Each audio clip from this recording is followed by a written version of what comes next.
Bonjour bandeko na ngai esanga mamluba, j'espère que boza malamu sika nyonso bozali.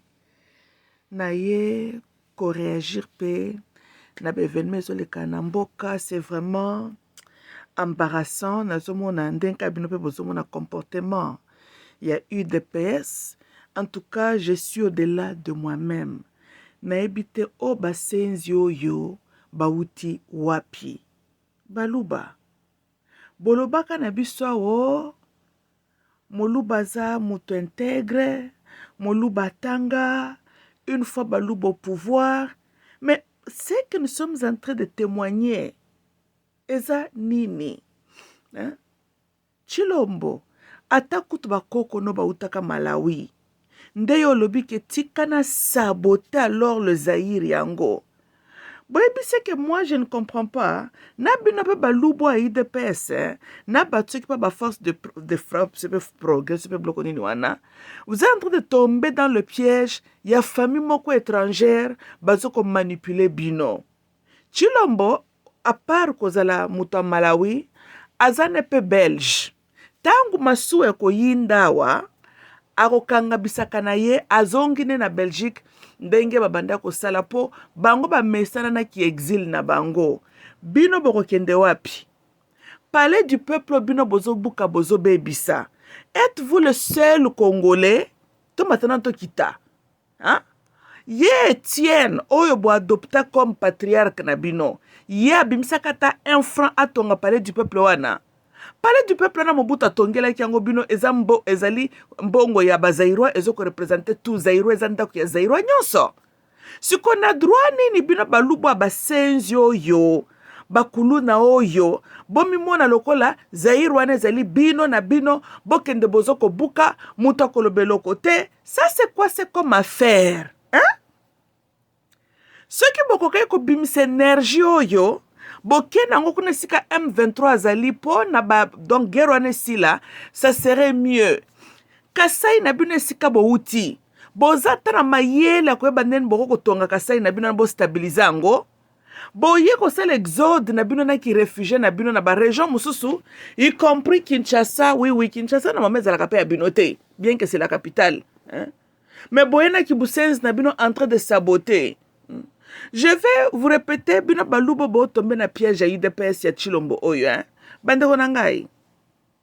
Je peux vous dire avec certitude, il n'y a aucun Zaïrois Tolanda oyo aza impliqué na guerre wana esalama na Est. Bomoni bolandi ngana kam noti koloba, je me répète encore. Il n'y a aucun Zaïrois azali en collaboration avec tous les désordres tomona na mboka. Il n'y a aucun Zaïrois. Je vais vous dire pourquoi dans le biboy. Bon, moi, tous les gens là, bozo mona, bon, bino bozo robo, bazaba congolais, boy. Bon, moi, bato na nyonso.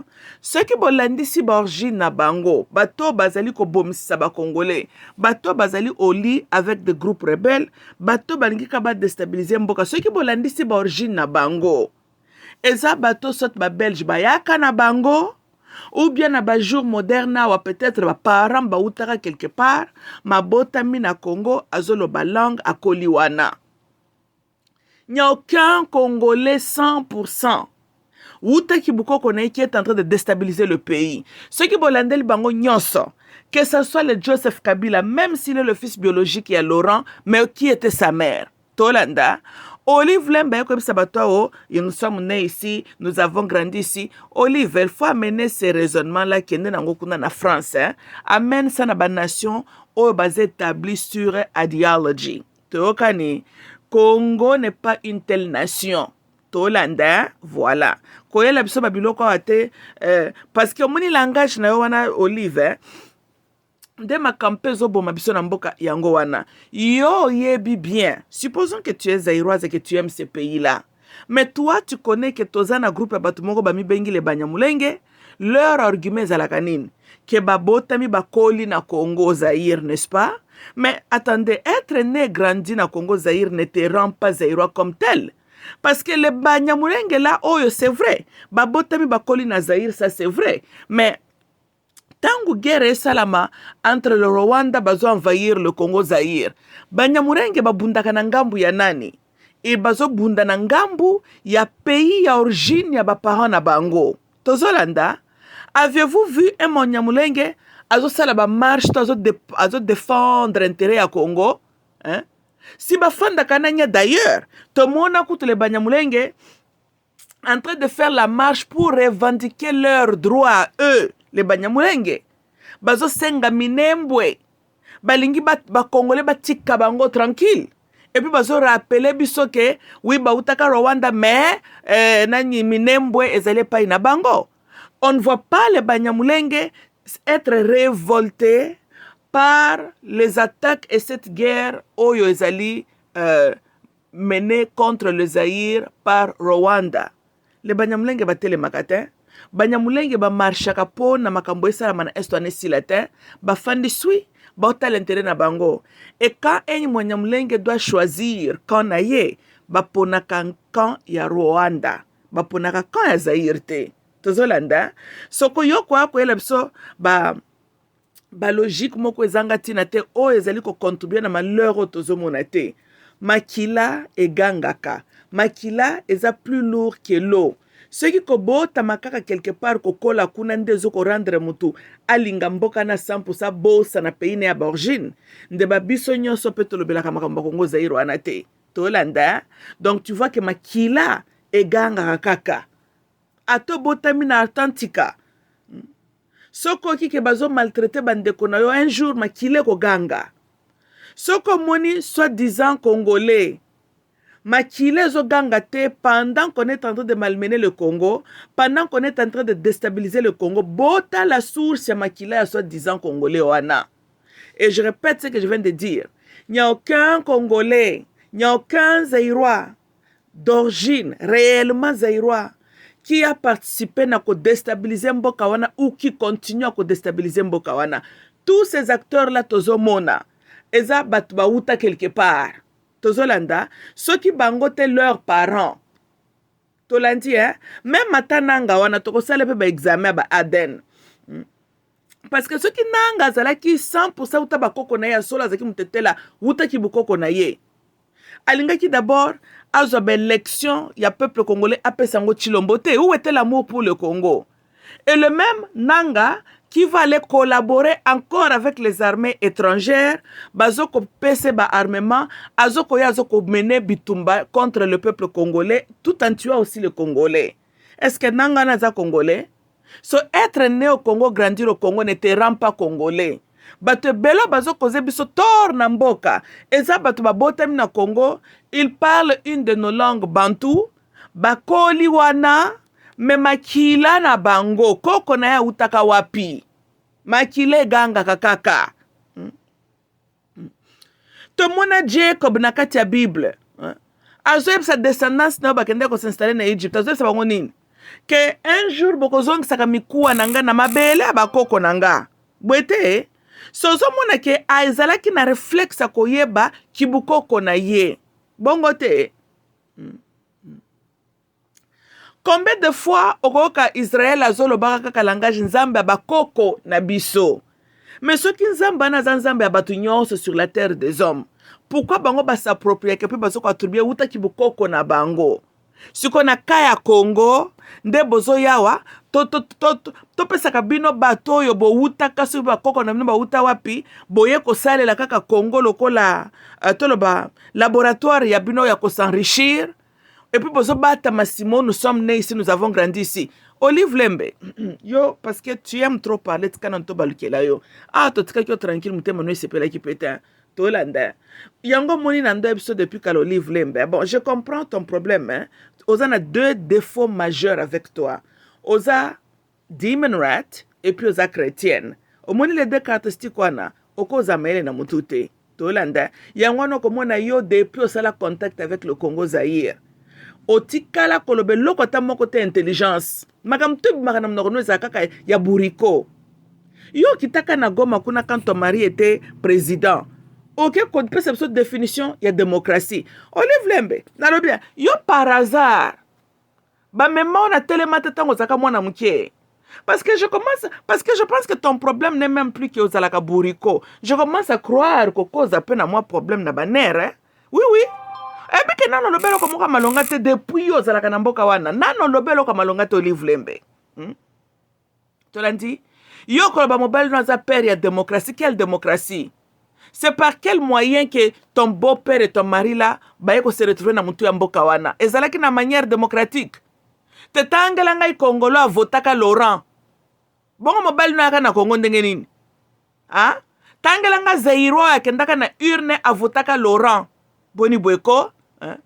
Ton mari a bénéficié d'un coup d'état au mobile no asalaki appuyé par les armées étrangères pour envahir notre pays. Yo Telemia Kolobo, Joseph Kabila Kabange et le père de démocratie. Maman, na moni oza na bankema ba père, hein? Oza pesa na bankema ba père. O moni mabe abano yo. Ba papa ba kota ba virgule. Ba kolaka toujours na bankema ba père. Tala tunaka o moni okenda kolela tatano moko na Belgique kunati. Tantôt zalaka muyombe, mais ozaka na deux papa. Moko soki pe muyombe, soki pe yepe zaka ka formule ndenge pe kaka bo fabrika ka ba parents ngo to yebite. Mais to yebi po kenda pe kolela pe mususu kuna na Belgique. Tolanda. Donc on a déjà une telle femme avec biologie, paternité, kota ba virgule, hein, ne peut que chaque fois qu'elle ouvre sa bouche comme ça ba bobard. Congo n'est pas une nation qui était établie par les bâtards, Olive Lembe. C'est ce que je suis en train de dire. Hein? Congo, où qui beaucoup qu'on a besoin d'un peuple de Dieu, et c'est une situation dans une société patriarque. Majorité de nous, tous les patriarques. Tolanda, tous les tendance à Rolanda côté papa no outaki. Tokani, mais je comprends ton émotion. Quand on a deux papas, yango zomona chaque fois que tu ouvres ta bouche, le bagalo comme malongate. Mais kendo ko tuna mama na yo. Ba question mususu kwa kakoloba ngwa publiquement hein. Ndeno ozaka na ba réflexion dire mutu papa na ya tangisaka yata hein. Omoni bana basio yo papa d'abord azaki na normalité et puis azwa temps ya ko pesa éducation de base. Te basaka jamais maile dans la vie. Hein? Olive Lembe yango zalaka comme mato kita mama na yo wana zaka saka motambola kana 24 heures sur 7, n'est-ce pas? C'est ça. Omoni au moins inconvénient, il y a papa ou baza ba point d'interrogation. Ils produisent le genre de femmes comme toi là. Parce que bongo n'est pas un déséquilibre. Oso raisonner bien té. Mais de toutes les façons, kenda na logique na yoana na Dar Salam. Vous avez aussi investi là-bas. Pas de bolingaka nationalité, ya ba Dar Salam wana te bokanga melaka ka Congo. Mais vous avez aussi investi dans Dar Salam. Ceux qui habitent quelque part, investir quelque part, ndo monoza ayant droit. Mais il y a d'autres pays. Bon, kenda bomba mboko na ba Panama. Kenda ko réclamer Panama. Kenda ko réclamer Dar Salam. Donc, komonike, fanda nango fanda na ba calcula kayote, hein. Mais tika kwa kana ba déplacement à maloba. Tokani, na ozongela bino ide pesa. Yo livre zolo boba tumsusu bo pesi bango chance ya kolata veste. Bon, et bien bon, bon, ça ne s'appelle pas tout le passé, hein. Olive, aussi mon longi na yo, tango basali sa kyo mariage arrangé avec ton mari, te zonge la photo na bino, baninga bazonge la kata souvenir ya kalati, hein. Mukolo msusu zwa tan ofandi, tala elongi na yo, tango basala ki ba arrangé ki libala nona Joseph atela ko lito yiwapi. Un libala arrangé, comme les politiciens dans le monde qui blaguent avec les gens. Comme le mariage d'Étienne, Félix Étienne et maman Marthe était arrangé par les Belges. Oui, oui. Comme Obama na Michel libala arrangé. Ndenge ya yo pena, nani, loko la pe Félix pena Denise Nyakero, libala pe arrangé. Loko la yo pena Joseph Kabila mabala arrangé. Tuna de, nani, Félix. Si abali po yo semeki na yo Rwandesa kaka na 2019 awati. Tozolanda makambu tu kaka arrangement.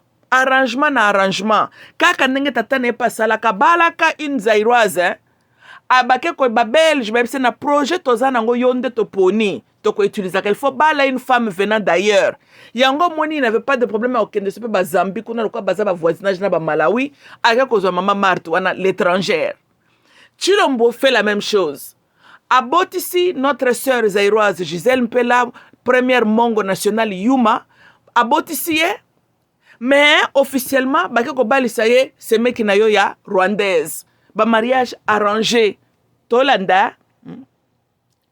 Mais Gisèle azana mwana mkie, pourquoi n'a pas batike Chilombo tabala kasi Gisèle? Yepe Chilombo bala qui était pour nanine. Parce que Chilombo est un étranger. Ayaki pona kwa kotombola une sœur zéro astin. Akenda kaka boti sa kaka. C'est tout. Hein? L'obande maman moboko lia Denise, hein?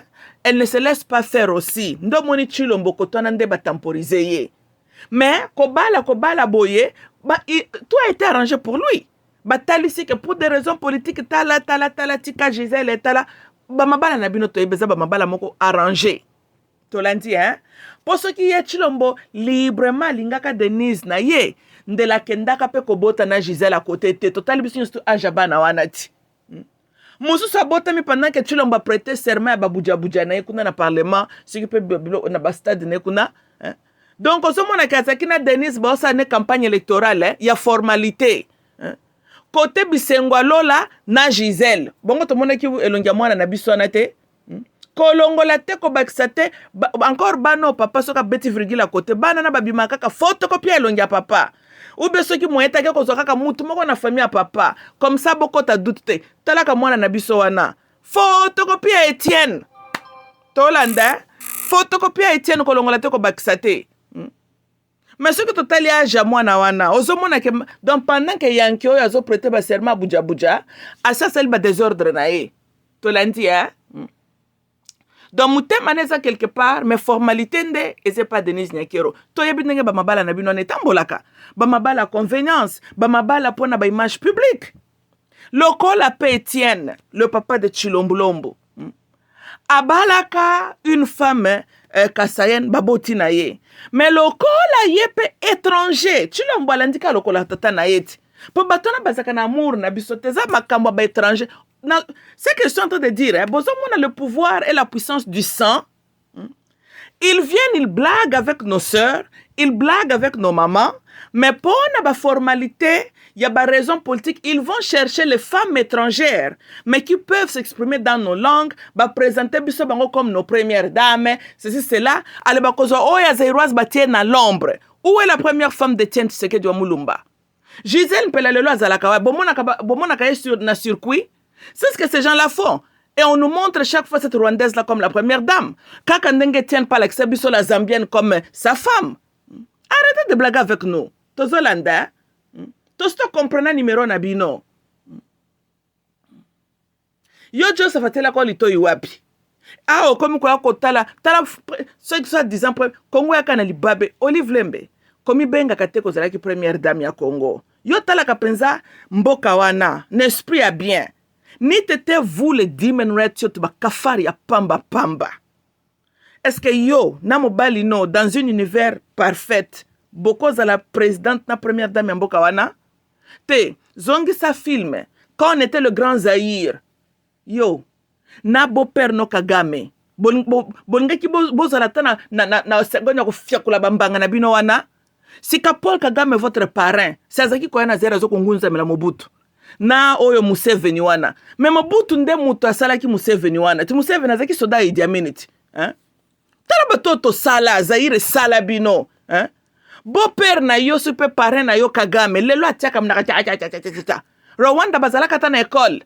Qui a éduqué le Rwandais? N'est-ce pas que ce sont des professeurs zaïrois? Jusqu'aujourd'hui, c'est toujours l'homme zéro en train d'enseigner dans les universités là-bas na Rwanda. Tozolanda, bosaka na biso pétain. Certains ont eu l'occasion de porter la veste. Koko na yo sika utaka yebaka veste zalaka nini? Hein? L'espèce de l'immigrant de ton père. Tangwaya qui est illégal, sans papier, un homme clandestin. Ayebaka talo ya veste. Si ba tata na bino ba uta ba Grèce na ba Belgique kuna ba mindele ya ba makwanza na nzoto ayeko kutana na gâteau na Zaïre, n'est-ce pas? Po yo fungola kambanga na yo loba. Yo yaka na mbongo na Zaïre wana. Koko no atikela kayo ba fundraising voici bomengo na na Zaïre yango yo. Boni bweko. Ou bien mabele appareil na yo nani Paul Kagame. Et koko produit richesse zalaka na Congo. Olive. Yo posaka na bato wana ba déplacement maloba mingi ya mamoyo. Hein? Ozana ba déplacement maloba makasi. Veste nini mobile no alataka tango ayaka. Mobile no ayana mboka tale longi esali lokola ndekena na komelite. Tolanda na tuba veste moko soki pa bamba ki yango soki bamba to yebite soki pa zeki na matière ya basoteski to yebite na tuba botu moko plastique makolo eza na tubuasa obo benga le mayanzi. benda amoko fandi pe na so tali pe photo album na binoti otele longa mobile na yo otele longa belle sœur na yo Janet babilongi lokola to bamboloko moko bunde bilongi boyaka na ngoti yo soko fiakola mbango bayebaka valeur ya veste te omitala ndenge yo poza la kasi yo pola ndeki pe kaka bango yo poza ki pe na kailongi moko lokola ka nyunyi moko boye n'est-ce pas yo bon yo zalaka ndenge nini mobile na yo zobetela batutola zalaka ndenge nini hein et puis ce cas le Zaïre était le Zaïre mobile na yo zalata commissaire de zone na Zaïre wana bosakana na bakongole ndenge boso bomesana boyaka koloka bango na 1997 hein mais ça la ka gaffe na maloba na oba ataka tozaka na kanda na présence na bino tala Olive ce n'est rien personnel au moins netingai bino tout bando na ba demon rights wana donc nat sekedi na mobali na yo na tous les démocrates na Congo na ba pasteur chrétien na linga kabino te boza cauchemar ya peuple zaïrois si ça ne dépendait que de moi bino tout wana na balaye bino Tolanda donc un demon rat n'a aucun droit ya kwa ko pesa kabisa ba leçon morale awa tolandi hein bande ba parvenu nyonso demon rat asala kezala kama be boza pauvre tina intelligence na bino bozala ka pauvre batia ba bongo na bino na ba scanner a total ndenge ko pesela net chilombo na bino wana ceux qui to tiennent na scanner to sele MRI Torokuta 95% cerveau kozala noir machine ezoko ko détecter activité neurologique te et 5% tikali ezasko partio mutazaka stimuler na kipite na lokuta ndezala actif na cerveau chilomboti et bon ya yo moko livre lembe kutu tokoloba te yo to tia na MRI si yo pena chilombo machine ko lekisa kaka donc yo kuto koza tamo 85% cerveau tout kozaka noir machine et détecter activité à mon côté parce que quand tu parles au moins que partio et raison et da kam tuna ko réfléchir ya yo ezalaka inactivé kaka lokola chilombo na bino wana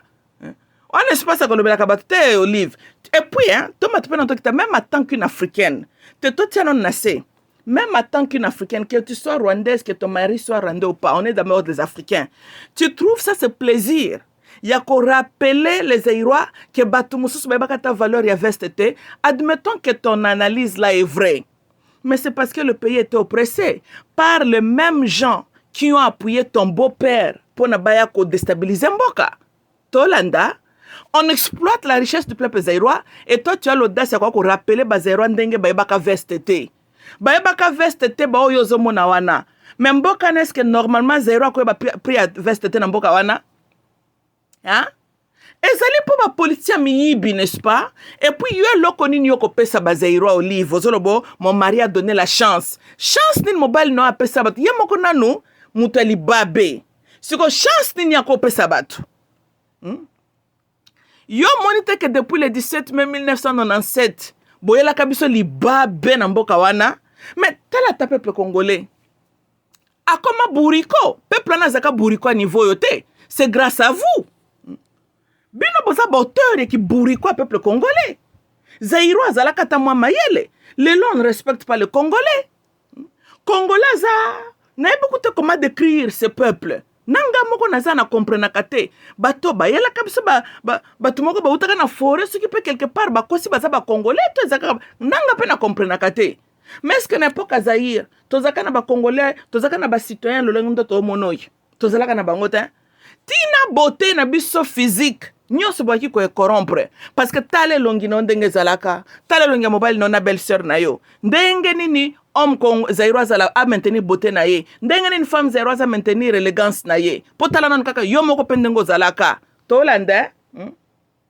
Olive yo il faut que baka na maloba maman il faut que baka moni ata ba bandeli mokili ya zéro tia mobile no wana na balance tia wazabanga na balance mama yebela ko yebela to landa tia mama na biso Antoinette na balance tia mama na biso Bobila da na balance Olive lembe petelema na balance mama yebela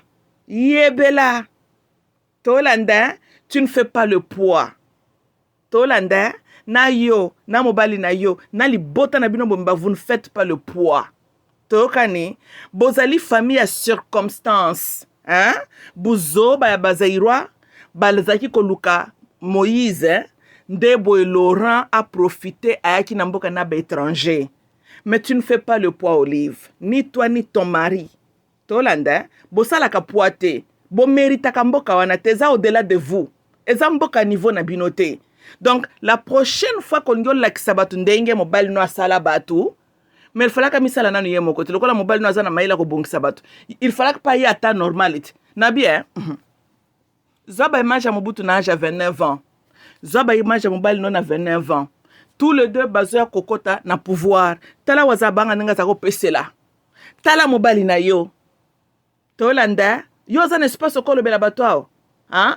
Yo yebi veste Olive mobali no yebi veste ela tala ngai bato pamba pamboyo, hein? Bon, c'est vrai que c'est un argument un peu banal, mais nanga kaka na rappeler Olive kosakana na ba congolais te po na pauvreté na circonstances dégradées bino bo créa pour profiter lobo. Mon mari a donné la chance mobali no aza muta cauchemar to bandino na beau-père na yo tolanda talanga mwasi babala d'une manière illégale pe kaka, mais yo babali yo beau-père basi bapanze ki pe krane tina na pesela ka mbongo dot nani mutajaka mbongo na yo nani akende ko bala yo. Oh ba mariage bibamba bamba boluki luki bato ba prétendre kozala ba papa na bino ndo ya hotela bato ba mino kwao to yebi ba mabala na bino na ndenge tambola kati ba mabala arranger ba mabala ba commission. Okutana kana Joseph wapi na quartier nini na balabala nini ataka olitoi dans quelle langue? Alors maman boni boy comme maman boni sia mobile no même sans classe sans élégance au monde Mobutu azaka ko tambola ozomona tana mama cessé omona tana mama bobila da omona Mobutu nenga zalaka, hein? Ça c'était quand on était le grand Zaïre, l'homme zéro avait la classe. Yo côté le matin batu pamba pambo ba koti na mboka na biso na tu boisa na makolo, hein? Bozo kwa kolobao faute ya ba congolais, faute ya ba congolais bango pe mitu ebeba tika ba mérite kata bato lokola bino boy yango monière moko to fanda kanye to sambwa ka ndenge to sambwa bandeko na biso moko bafingisi biso. Mais kolobaka mingi to livre kolobaka te mama talaka rétroviseur comme mama talaka rétroviseur, hein? Tala ce que vous étiez et puis ozolobo au blocaki balabala super pona ba frontière barrière sécuritaire en bon. Moni mutu soko ebi koza kosala bato mabe, hein? Ndoko mono za na ba paniko tete ba soda na ba minduki, parce que oza na ba compte à rendre, oza na conscience tranquillité tolandi, hein? Soki bino boyebaki na bino ka ke bozalaki na bino pe bien na mboka wana comme tu prétends. Je peux comprendre bozala na caméra na lopango na bino botiata moi garde moko azala kawana soki mutako yande na porter à lopango na bino, bien sûr il faut ba vérifier azanani et c'est cela. Mais yo kendo ko bloquer coin mobimba osiko zo banga bakino pona nini? Parce que yebaki ke mobali na yo ye muto armaka bakinois, n'est-ce pas? Mais phénomène kuluna oh le est morphe na force de frappe. Phénomène kuluna force de frappe banani mutu ba créer yango. Ton mari a créé le kuluna, Chilombo Etienne a créé ka force super du progrès, Chilombo a zoko renforcer parce que vous êtes des demon rats. Les demon rats sont des voyous tolanda, les demon rats sont des barbares. Les demon rats baza ba kafar baza ba subhumain boza batu ya classe te boza ba senzi eza l'Etienne eza la mwana na ye oyo eza la bino mentalité na bino boza sous-développé bon montant mundela albenga ba pays africain ba pays tiers monde mingi soko talibeza ka pendant règne ya ba demon rats neti bino bosali Congo eza la pays tiers monde, donc Congo eza penza mboka ya fraction na mathématique ko toza ta whole number te toza ndema ba fraction ou bien to convertir yango eza ba décimal ale mundela bakisi sous-développé yo loko nya malongo yo na mbali no bosela batwao tina kibundoki ba demon rats baza sous-développé, bozana loko malongo bokolo bela batwao. Donc Olive, hein? Et puis de toute façon, il y a un peu de théâtre pour nous distraire, laissez-nous tranquilles. Mais quoi que le mingi to livre, batu na magam très important ya kolobele là, ou li akwa ko répondre ka yo, hein? Yo mon ma bobila da lo baka lokola yo ko l'un d'exemple te. Hein? Talang Olive, il faut faire gaffe maman, il faut tala zalaka mayele yebelaka, zalaka mayele monaka musika yebela. Il me semble que même ton mari est plus malin que toi. soki bato babosani yo mama fanda no bongo mène ta vie calmement. Tika kobimisaka mutaka taka. On me fait comme ça, je prie au Seigneur. Tango bobande ko boma bato na mobali na yo. Quand ton mari tuait le quinoa, obelelaka Seigneur. Matungulu nani mutabomela biso matungulu? Ha? Tozolanda. So mobali na yo asalelaka biso ba fausse commune. Kasi héritage oto tikala nango ya reine na bino. Veuillez m'excuser bande ko nangai. Obelelaka Seigneur. Ha? Tangu mboka na boye ko détruire ango lisusu na mentalité ba quinoa. Olive. Tango bozaki ko encourager ba musiciens ba contribuer na ko détruire l'éducation ba quinoa. Obelelaka Seigneur. Ha? Te Seigneur ango ya bino ba demon right yo. On dirait qu'il n'y a pas de préjudice, hein? Tolanda. Parce que là où il fallait que la intérêt bazero wana bo sambeliete wana bo beleliete. Mais tango yo ba agressé yo par ba partenaire na bino, et ça bino na bino bozo bunda non? Te soti Tshisekedi na mobali no ataba beten makofeza affaire na bango ya famille. Nasina lobino na mukuse, hein? Les demon ratiko na sepelaka na bino te. Boza erreur ya nature. Bosele mukaka nzambe na maboko. Même le bon Dieu, le créateur de l'univers, a reconnaître l'existence na binote. Boza ka être moko bo apparaître. Yango mon makam na bino tout ezala kaka bo apparaître kaka. Neti yope li solive lembe. O apparaître li susu kaka. Estil na bino. Bo bande bizali na bino wuta la création de vos âmes. Bino ba dimen ratsoy. Quand même les 24 vieillards dans les cieux, donc comprenez comment les demon rats se sont retrouvés sur la terre des hommes. Donc boza bande ya batumoko boye, clandestin spirituel, donc réfugié Tolanda, et puis boza mbamba. Ceux qui bosi boye bokanga meli batu, bolingi su kozonga bisika bo utakate, bino boza ba manifestation ba esprit ba principalité, ba milimo yengaka. Nde ba bino ba demon rats yo, non? Nazongelio Chilombo nano. Wana pe il fallait que toi adresser ces mecs na yo. Po yo na Kabila boza benemite arrêter le théâtre. Tolanda si obalinde konaye. O ya zairoise obala kiete pona nini? Parce que tu n'as pas le cœur de main zairoise. Tu es un étranger, oza na makila ba étranger Chilombo yo ato Mathieu Kiti. Oza ya bisoté. Je répète ce que je viens de dire. Il n'y a aucun Zaïrois qui est en train de trahir le Congo ou bien le Zaïre. Hein? Ceux qui ont dit babino nyonso wana bozana mitu ya mboka bozaka ka ba makile kota ba virgule. Ezaka ka ba descendant ba étranger, bazo causer biso tort. Janet Kabila lobaka na IDPS que ceux qui bolobi que Laurent n'est pas le papa de Joseph, dites-nous qui est le papa de Félix. Bat ba comprendre qu'il y a le can bango à côté. Olive pas flasher kabisot que êtes-vous sûr que ton père est réellement ton père? Boye il faut y ba poazaka na ba papa pe mi balé. Tolanda mais quand même bazaki ko flasher biso likambu Chilombo. Hein? Ton père a le sang l'étranger. C'est cela ton père est allé épouser ta mère, une étrangère. Yangwana ton père ne s'est pas investi na kotangi sabana na epolobi bako kambamboka. Ton père tango a détourné à corrompre l'IDPS original à battreste parlementaire. C'est ton père qui a créé ces voyous que nous sommes en train de voir na limité. Ça c'est le travail de ton père. Soit disant le docteur en droit qui a manqué de nous écrire même un livre. Mais voici legacy de ton père. Il nous a créé des bandits.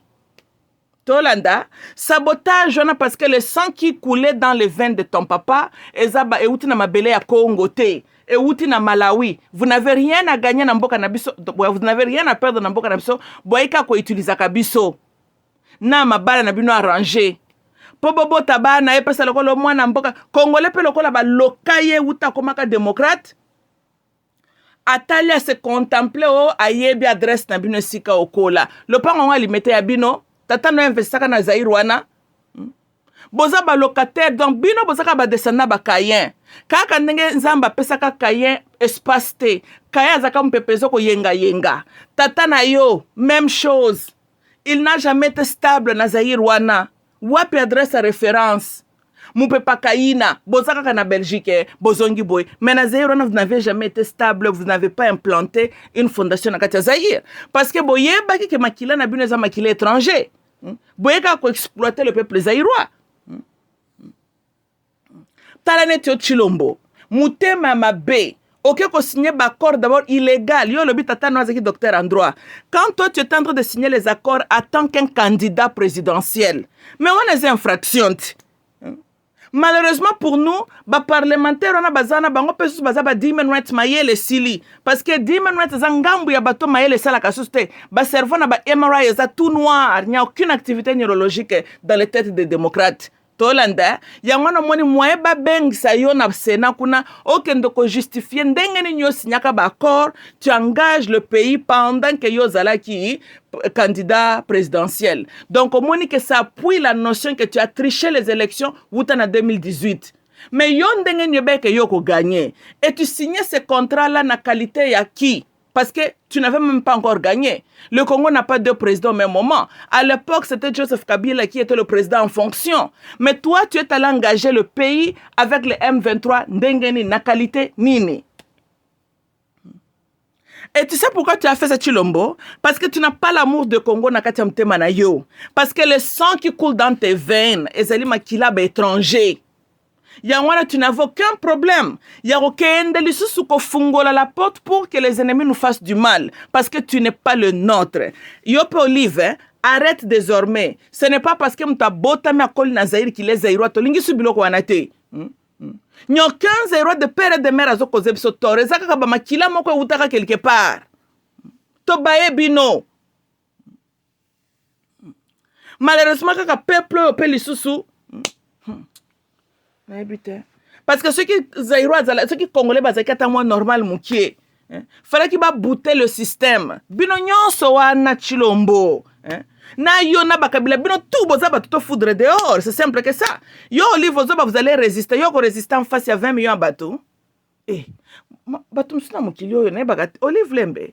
Yo il faut que na CNPP batalo lisusu Il faut vraiment que na CNPP. Mbongo nyonso na oza nango Olive. Okola ndate exemple Tshilombo te si ye pa kenda kana Belgique ba kenda kotala ebongo ndenge nebe ke scanner na ye la kisi 95% cerveau neza inactivé pour kenda ka kokota na ba scanner kuna batale ba neurons na kati ya bongo wana te rien ne marche kende nanu yope tuna Tshilombo ke l'hôpital yope kende na tu as l'argent n'est-ce pas ba kotuna na scanner wana ya okute kozala 99% posa kama ele te.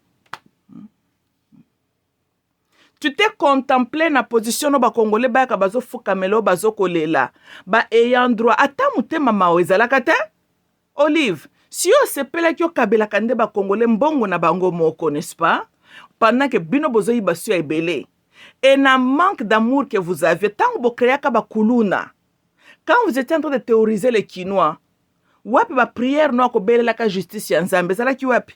Oyebi combien de Congolais ba tombé victimes ya maboko ya bakuluna? Tu sais combien? Même les kuluna là eux-mêmes aussi sont ba victimes.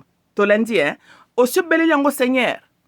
Tene ki méthodiste na wana tango kenda osambele puis ozomona dénomination moko ba ko mukolo ba PD ba balana parce que boza ba anti-valeur ba anti-Christ boza anyways. Tout le monde ba tamalonga ba espèce ba parvenu moko boy. Tshilombo nalobi hein. Yo tango ke ko engager le pays na ba accord no diabolique au signaki. Tu l'as fait na qualité à nani? Hein? Siko yo lokola tata na yo un étranger aboya ki ko tangisa okelasi. Nde toute la nation congolaise doit en payer le prix. C'est ça. Potango bobande ko leba bifotek na bino na Belgique o kabola ki ngona ba Zaïrois. Boete? Hein? Po biso to ko subir les inconvéniences na conséquences qui buzobo na yo. Et puis Tshilombo na sina ebisa ki yo tala omondango kenda ka ba opération no wana tikala no ka akuna et puis na sina ebisa vérité moni yo mukolo kaka ye moindre pepe ba déclarer yo omoni lokwa na oyezala kana nsele kuna super mozole tala tika ka déjà ba testament libela komela ka déjà ambassade ya Malawi déjà libela ngonga yango yo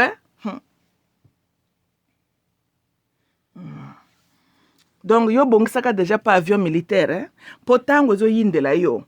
Ozala na se d'espace ya kotia Rwandaise moi sino wana na mama no na kati na bibembe ya batuno na mozole tia bango ja na kati. Sunote. Yango nalobi hein. Baluba bazaka na bakombo moko qui se répète hein, les Ilunga, les Kalala, les Mutombo.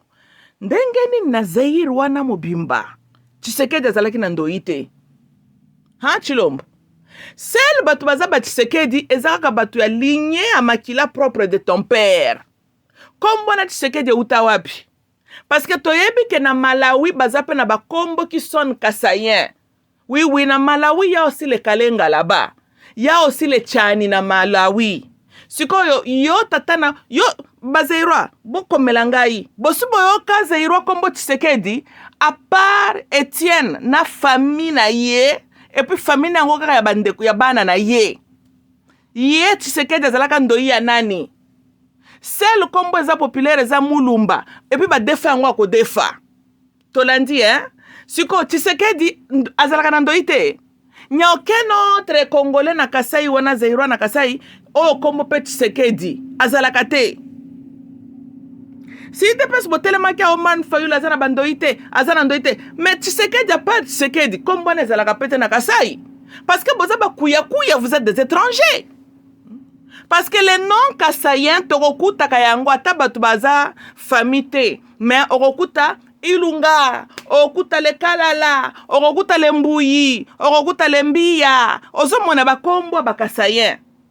Mais totikala koyoka Tshisekedi te hors de la famille Tshisekedi. Un nom qui nous a seulement été introduit comme ça. Bouta wapi? Bible na bino baka mesure yozo utiliser ko jemu ngane bako utiliser nango na yote. Bino bolobi ke Oman Fayulu azana bandoi te. Ngai pe na ngina yeba ndoi ya Tshisekedi. Kombo wana nya ba Tshisekedi bazalaka te na Kasai. Mutu mobimba azalaka na ndoi ta yela biso kombo moko unique à lui. Ale yepa bandi ko bota sko epase lokola créer mo empire na ye bana na yepa bandi ko komo ba Tshisekedi ba Chilombulombu. Et puis zo mona kaka nani ba tricherie kaka na bakombo.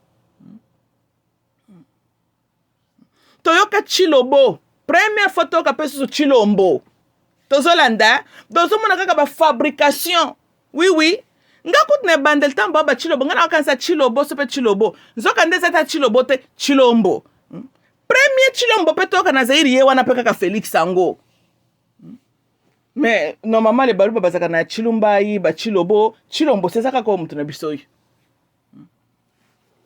Na lo bien Félix. Yopo ye na complicité lokola tata no akochaka yo c'est yopo yebi vérité ke buta na Zaire tete. Bola wala le banyamulengeti. Yango no moni c'était naturel pour toi de nous dire que karaté to bundala suma belete. Yango moni c'était facile pour toi pour ton père de nous dire de donner la nationalité congolaise au banyamulenge. Et Naoti Koloba, chaque fois que le Zaïre est menacé, as-tu déjà vu le Banyamulenge s'élever, protester na faveur ya Zaïre? Mais ils sont nés na Zaïre. Bazaba réfugiés au Mobutu Tikakaba s'installer côté Ngomba ya Lenge. Un pays qui les a accueillis avec toute bonne hospitalité.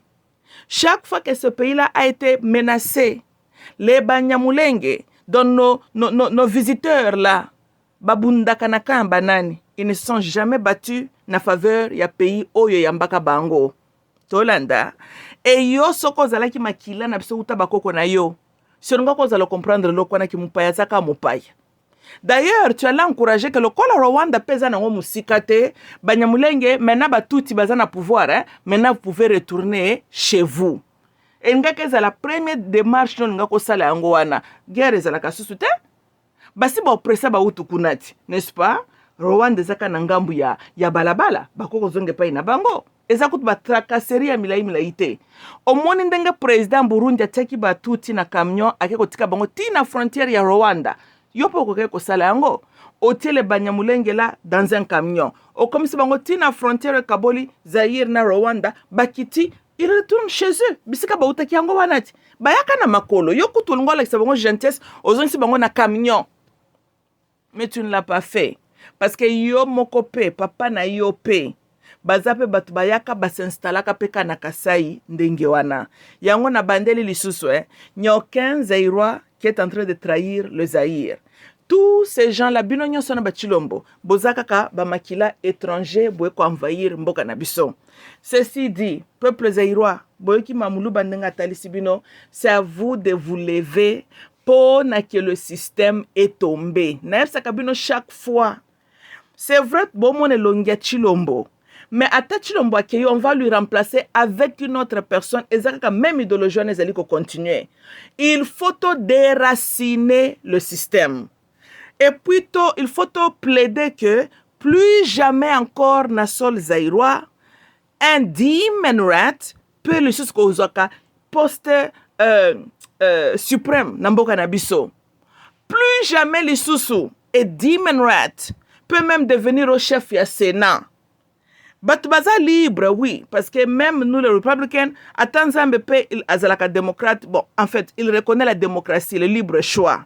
Mende, jamais les sous et demon rat ako ya obimisa mutu o na ba poste clé mboka bato balakisi biso ke baza bato moko médiocre d'abord et puis balakisi biso ke baza toujours mal intentionné tolanda donc to tirer leçon na maignon sotomoni presque 30 ans ngo ba demon rat balakisi biso qui ils sont bande ba senzi moko boye ils ne font pas le poids que ça soit les 18 ans de Joseph Kabila. Regardez ce qu'on s'est retrouvé avec Tolandi, hein? Mais quand on dit que personne ne respecte encore le Congolais, mais ça pendant règne à Joseph Kabila, oyo, Tokani, et Tala Chilombulombo pe, même chose. Donc, ba demon rat, baza ba incompétent. D'abord, on doit reconnaître ça, baza ba incompétent. Et ça, elle, y a parti politique, moko y a ba senzi. Tout bon moussenzi qui se respecte devient demon rat. Et quand un homme veut devenir stupide dans sa tête, il devient demon rat. Demon rat n'inspire pas l'intelligence. Il n'y a pas une personne intelligente qui appartient à Ngambia ba demon rats. Soit au kuta azande ruisé. Pour bango baza toujours bango baza na ba caractéristique bango na Satan. Oui oui. Donc ataza intelligence bo académique te okuta toujours intention mutemane akama bekaka. Ba demon rats quand de bomoni bizaleli na bango regardez même Paul Kagame. Ba demon rats makanista bango zaka mabe. Botala même Bill Clinton. Regardez ce qu'il a fait avec nous. Regardez même l'Obama. Ba demon rats makanista bango zalaka ya mabe. Ils parlent avec éloquence, mais l'intention de leur cœur n'a jamais été en faveur du peuple. Même aux États-Unis. Batubaye ko sala ke toluka to shitawa. Et ça veut dire men basa bastute. Tala, si nous voulons prospérer na Zaïre, hein, il faut to récupérer mboka na biso. Il faut to zongisa réellement la République. Tozolanda, so ki boti quelqu'un ka ba di men ratsoyo. Boka ni sate ko États-Unis linge kwa ya eza te même binope bazoni ngaba balkaniser mboka. Regardez comment vous êtes encore fragilisés. C'est ça ce que les demon rats font. Ba demon rats qui baye ko zo ki bokonzi. Mission na bango zaka ko fragiliser cette nation là. Ndenge pe ba demon rats basali na biso aux États-Unis. Baye ki ba embarrasser États-Unis, monde babanga kalisusu be c'était ba fragiliser. Bango spécialisation na bango angwane zaka ko fragiliser. Tolanda aussi tozana oyo noir oyo ya imposteur aganga ki change hope tolandi regardez-moi et ça club ya ba voyou moko boye tolanda et ça club ya batu moko mal intentionné et puis il n'y a que deux caractéristiques à ba demon rats ce que demon rats aza musenzité et kaza intelligent rusé okuta kaka makaniste zaka mabe ndebongo bango bazalaka. Demon rats jamais azor kota na gouvernement n'intention malamu. They always have a trick up their sleeves. Bazaka toujours na ruis moko boye. Bazalo ko le système le renard et le corbeau. Ndebo ba demon rats bazali. Makanis bazaka na mayele mabe. Ndengebo. Yango na obaka na bino demon rats bazana ngambu ya Satan. Il est opposant naturel. Il s'oppose. Botala nanu kaka ngamba ba demon rat ngambu ya main gauche n'est-ce pas? Force négative parce que cause de la force féminine boité. Il s'oppose, hein. Ba s'oppose à tout ce qui est logique, batona ba s'oppose à kanango. Oui, oui. La crainte de Dieu, ba demon rat babité. Yezo qui peut se biso grâce, ok. Nzamba lobi ko sala boité ba demon rat yoka na Satan bangoti. Ote so ki bo sali bo bino pe ya. Bo ko lokola nzambe. Bomoni le serpent de Garden of Eden, azaka demon rat. Akosi Adamo na Eva. Toujours. Bande onangai. Tout contact avec l'esprit de demon rat est un mauvais contact. Tozolanda, il n'y a aucune nation sur la terre des hommes qui a mis les demon rats à la tête et que cette nation-là est comme qui forte. Ba demon rats bazaka lokola papa na bango le serpent. Tout ce qui leur inspire, Rui César toujours attaché. Bazo ya po ba koi sabino, tout en vous disant ce que vous voulez entendre. Ndenge nyoka wana Garden of Eden na piège ka Adamo. Tilelo ba kontinga na idéologie. Eza bandi ya batu moko makanisi kaka mabe kaka. Tala Museveni. Asepelaki asala Idi Amin kundenga asalaki wana. Mazaki soda Idi Amin te. Mobutu mtarekrutaka Museveni wanati. Mais n'est-ce pas que Museveni ayaka kosalinye na oya yende kwa makila Paul Kagame po na ke ba attaquer le Zaïre. Bino ba moni Museveni azoko reconnaître que Mobutu mutakomisaka président. C'est ça la puissance du sang et c'est ça toujours la malignité à Demon Rats. Baza batu te. Museveni afuta Mobutu na monnaie de singe. Museveni abunda na Rwanda na Kisangani abomisi si bazairwa. Tozolanda, merci bapesaka na mbwa. Les Demon Rats bazalaka toujours l'intention, même leur pasteur, baza toujours na maila mabe. Mais, nalobi, koloka obino boloka milelo, banani baloki bino. Ba Demon Rats na ba pasteur na bangoti. Bongo bino bomoni pasteur chrétien républicain loki bino. Nalobia babolumbu nyonso bino bawuti komona na internet botangela ngai pasteur républicain bino bomonaki bomoni bamukuna muta bakabila na bachisekedi ba Demon Rats bomoni bakalambai ba Demon Rats bomoni ba Moses Mbiye na ba Demon Rats ba Matielo sebe bango tu wana botangela ngai pasteur chrétien ya solo oyo aza na ngambu ya main droite et républicaine oyo bomoni s'engager dans des activités immorales boko otangela ngai ete. Parce que biso to banga kanzambe na ngambu na biso à droite tozo koyeba ke nzambe alobaki que la crainte de Dieu c'est le commencement de la sagesse. Nous conservons mibeko nzambe poto yebi au fond de nous que ce que to bateli mibeko na nzambe nde nzambe pa ko continuer ko pambola biso. Ça c'est notre idéologie fondamentale. Mais tala ba Demon Rats, les opposants, ils s'opposent à tout. Balingi contact mingi avec leur père spirituel, le Satan lui-même. Yango bomoni leur pasteur, ba voyou, ba aventurier, ba yaka oh Jésus est mort pour nous, alléluia. Mouke te ba yako lokabino na ba internet. Tolandi hein? Mais yo lobi Jésus alléluia, alléluia. Si ko makamto mo na ba internet, qu'est-ce à voir avec Jésus alléluia, alléluia? Bandoki. C'est ça. On moni milimo opposition, yango wana. Donc il s'est opposé à Dieu. Ba prétendre tanga komba Yesu na mnoko mais baza animé par l'esprit du diable lui-même pour ba baby sa société. Mais Kinshasa wana wuta ba Demon Rats bayana kibokonzi. Les églises se sont multipliées, leurs églises là. Na benga ngo secte. Tolanda, mais regardez ce qu'ils nous ont servi. N'est-ce pas qu'église il fallait qu'elle ait la lumière et la société? Église, il fallait qu'elle ait l'exemple, n'est-ce pas? Bino moko bosala bilan. Qu'est-ce que les églises, yaba Demon Rats soyo nous ont produit? Tokani, ba servir biso du sable. Ba contribuer bango na elle politique yaba Demon Rats, ba baby sel biso jeunesse. Bana mitunyo se beba tonda kaka na ba bêtise ba baby simboka bazu énergie négative ba ko bambela biso na mboka et affecter biso na ba secteur nyonso na mboka na biso ti à tel point qu'un petit pays comme Rwanda et Sakana biso nous sommes fragilisés parce que nous avons été déséquilibrés spirituellement.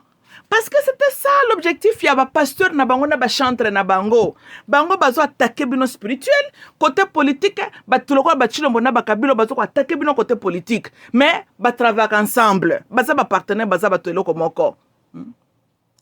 Yango na bino bino quel photo zong ça la République. Au moins buzo ba nyonso tozo mona.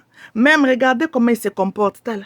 Baganga kiawati 36 ans à lutte, 36 ans à lutte. Bomonde bakebuka parler du peuple hein. Quand en 1991, basala kape ba pillage, ezalo lenge na bango. Batamotindo yo. Si manango bakolobo dans chaque famille louba y a un pasteur, yeah right. Ou les ba que dans chaque famille louba y a un porte-parole du Satan, bango bazolo ba pasteur. Aza pasteur ya solo ata yi bango ya solo. Si tozo mona yango. Voici le comportement batubazana soi-disant Saint-Esprit de Christ. Bango wana. Bake ko buka pour créer les sous trou financier parce qu'il faut que bongisa les sous qu'on a basali, n'est-ce pas? Mbongo wana eko kenda tate tolo kutaba poubelle na balabala ezo kende ko refaire les sous musala mobutu asala Alexine Tamboya ko lia biso 4 millions de dollars pour renouveler la palais du peuple bango ba sous ko buka les sous pour ba millions les sous bima soit disant que pour ba perfectionner les sous palais du peuple mais ba balabala na bino eza na besoin ta 200 000 dollars ba camion ya eloko taba poubelle wana mbongo ngane zalaka te yango na zoba na bino les demon rights balingaka bino te bandeko na ngai. Et puis d'ailleurs, botika komi benga kaba congolais. Vous n'êtes pas de congolais. Tolanda, non, bozo identité bundoki wana bo rejeter ango. Ceux qui bo komi benga ba congolais avec K. Là je suis d'accord avec vous. Tolanda, soit boza Congo avec K ou vous êtes des Zaïrois. Tolandi, botika identité bundoki oyo. Ya Congo avec C.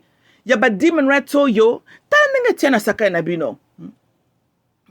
Aleti munyera tele memba ka debu congolais ayi bien ka sane ba théâtre na ye azolel et puis kolela lokuta omoni soki mutole la lokuta ma miso bimakana lisu moko azo fina misu kutu ma miso na zaka zo forcer ko forcer tokani donc hymne national na ça la zaïroise tokani et puis boza ba zaïrois soit boza Congo mais boza ba congolais avec C. Ba demon rights oyo na kombo na bangwana ba loka kombo mobimba epesa kabino kimiate bomo naka contradiction yenzambe ya bakoko na biso lobaki bokozwa en possession mabelo na kopesa bino la oku le miel et le lait na kopesa bino la paix bomoni Mobutu mwana na nzambe alingaki la paix et puis Mobutu nous a servi la paix na unité nationale na bolingo. Mais tala ba demon rights oyo. Toujours turbulence, toujours parce que bazali les enfants c'est pas de perdition, c'est pas bloconini. Leur énergie, yango mbokana bomone zozala ndenge ezala parce que nous sommes spirituellement déséquilibrés. Ba koko na biso bazalaka bato kimia. Mais nalo bien, regardez le royaume Congo. Naturellement les gens du royaume Congo bazaka batandenge nini. Ya lozito batu ya calme, n'est-ce pas? Voilà. Mais tala ba tribu mususu ba mindele ba utaka na bato soki pe wapi ba ke ko installer bango soki pe wapi peuple wana bazaka ka peuple moko agité 24 heures sur 7 bato kaka ba violence bitumba ça c'est quoi c'est bana ya perdiction c'est perdiction banda kona ngai botelema système oyo ya ba demon rights le système doit être déraciné.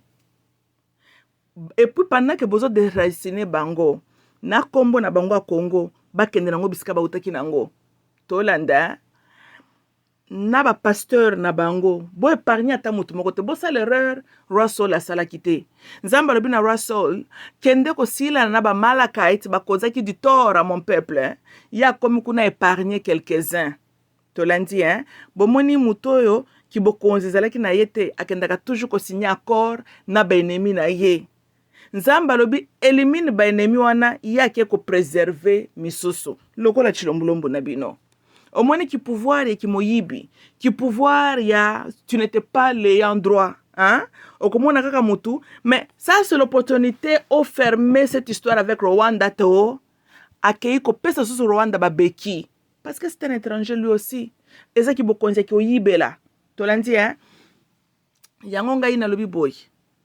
Lokola leur pasteur et leur chantre nous ont servi du sable to bénéficier lokota mokote na batuana nothing tolandi basali biso rien d'autre que collateral damage tala mituna bino ndenge baby mais ata to finga kabino c'est aussi vrai bozaka suma yelete mais banani baloki bino bande onanga moko bono moko pe bo réfléchir non est-ce que bino bozalaka boy bakoko na bino na royaume Congo batu moko très intelligent mais tala ndenge lelo bokomba buriko naturel tolanda parce que bato baye ko embrouiller bino spirituellement bakoko na bino na Congo bazalaka kobanga nzambe ya mpungu bazalaki na bwanya tala bino lelo ndenge bokoma tolandi banani basali bino boy eza ba pasteur na ba chantre soi-disant chrétien mais en fait, en réalité, ils sont des serviteurs de l'Antichrist.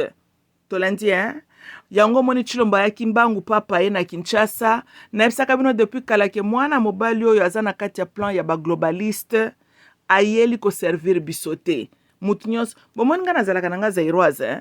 Oui, oui. Yango bomoni, le bon Dieu m'a béni naza na bilta ko mona ta à travers une situation. Po naza zairoise. Amoni. Quand on devient congolais, na misu ya molimo nyonso kangamaka. C'est ça, les inconvénients ya kokoma demon rat. Tokani nde makambo komi bino botalaka deke bokolongola kombo na kibundoki wana bokundi yango soki pe wapi eutaka soki pe Malawi soki pe Belgium, hein? Boyebi bokosentir na énergie na mboka mbala moko eko shift pour le bon. Tolanda, oui, oui. Yango bomoni bato yo baza très jaloux na kombo na bango na kibundoki ya Congo bapesa bino avec C. Po eza kombo ya kibundoki. Donc, pendant que bozo déraciner le système côté politique, bo déraciner peu bas serviteurs de l'Antichrist qui sont là au Congo. Veut dire leur chantre. Na ba pasteur na bango. Loko la balingi ko repentir la nouvelle de Jésus-Christ. Boite, bakendo ko repentir en Rwanda. Mais entre nous et le Rwanda, qui a besoin qu'on lui prêche? Hein? Nani mutazana besoin babatangi se kasi bolingwa Yesu. Eza ba Rwandais. Voilà.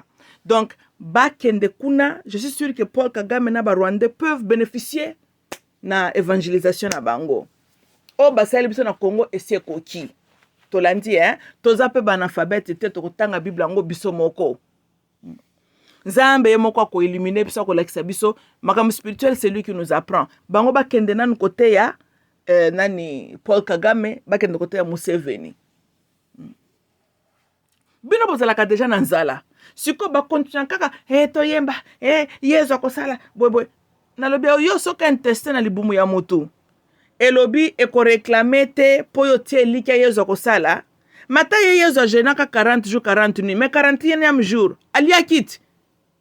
Bino bazoko garder bino na ba famine yanko po tiaka ba lika no ezangatina. Dans un pays si riche comme le Zaïre. Yango ngai na sengi peuple zaïrois, levez-vous. Toza na besoin ya ko restaurer notre république. Oyo kozala ndenge papa na biso Mobutu alakisaka biso unité nationale.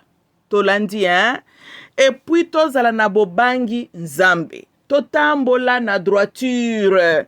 La vraie justice élève une nation.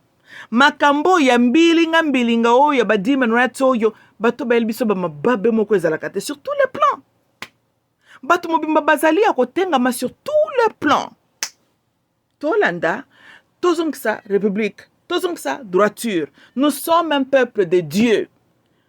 Totika bato ba yeko sala biso makambo ndire, toza rase bato wana te. Yango balingaka pe biso te. Non, toza rase na bango te. Ce n'est pas pour bazo prétendre que le langue na biso tozalaka race mon côté. Bango baza na ngambu ya Satan na Caïn. Toza race mon côté. Bakende kune pa bale na bango ba Kagame na ba Museveni. Toana tina na bango te.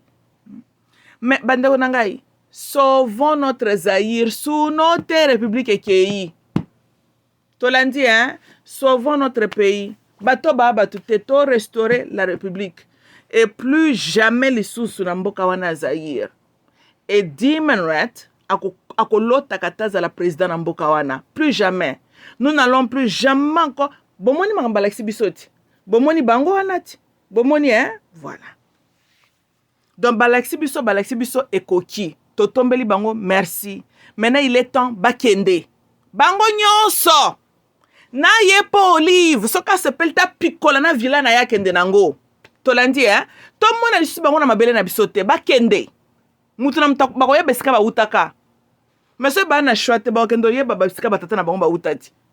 Basala ka bipalo na po bobengana ka bango te. Yango monyo no sama na ici et le Congo c'est notre pays. Talabo quitte la bango na force, bo mwande ba kende mbangu ko retrouver eska. Ata le banyamulenge la ba prétenda kao, on connaît seulement le Zaïre. Boko tela bango esprit mwande ba ko ba Rwanda noki. Tokani, hein? Bango tout wana bakende sans exception na ba pasteur na bango bakende Donc tout ce qui est ba human rights oyo tolobelaka susu bango te na Congo.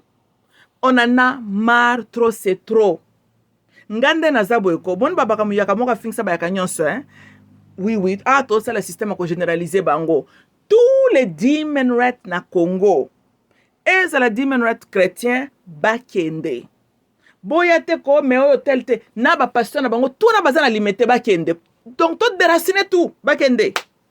Tolembi bango bakende ko buka ba building kuna na Kigali. Bakende ko piller na Kigali. Tolanda pani chaque fois kwa na babuzo na mboka na biso.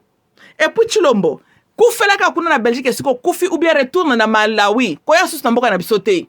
Tokani kenda oluka mboka batata na yo bisika utaki. Bande ba kafar moko boba ko tseko nyoko la biso na mboka. Kako bomisaka bazairwa, kako bomisaka bazairwa. Ilika mongo ezani niko, tu t'es enrichi na makila bazairwa ti. Et tu continues à trahir Zaïre. Kufa kuna na mboka ba noko no Belgique ou bien zonga na Malawi. Zaïre ezali mabele ba koko na yo te. Fini la récréation. Na zona ba enseignement radical. Oyo nyonso ba koko ne ba utaka quelque part, kende ko regagner le pays de tes parents. Tika biso tranquille. C'est quoi c'est? Ba voyou moko boko buka buka biloko ko mena saka batu ba kuluna de bandits miyibi. Ok bande ko nangezela nga mamluba. I love you all.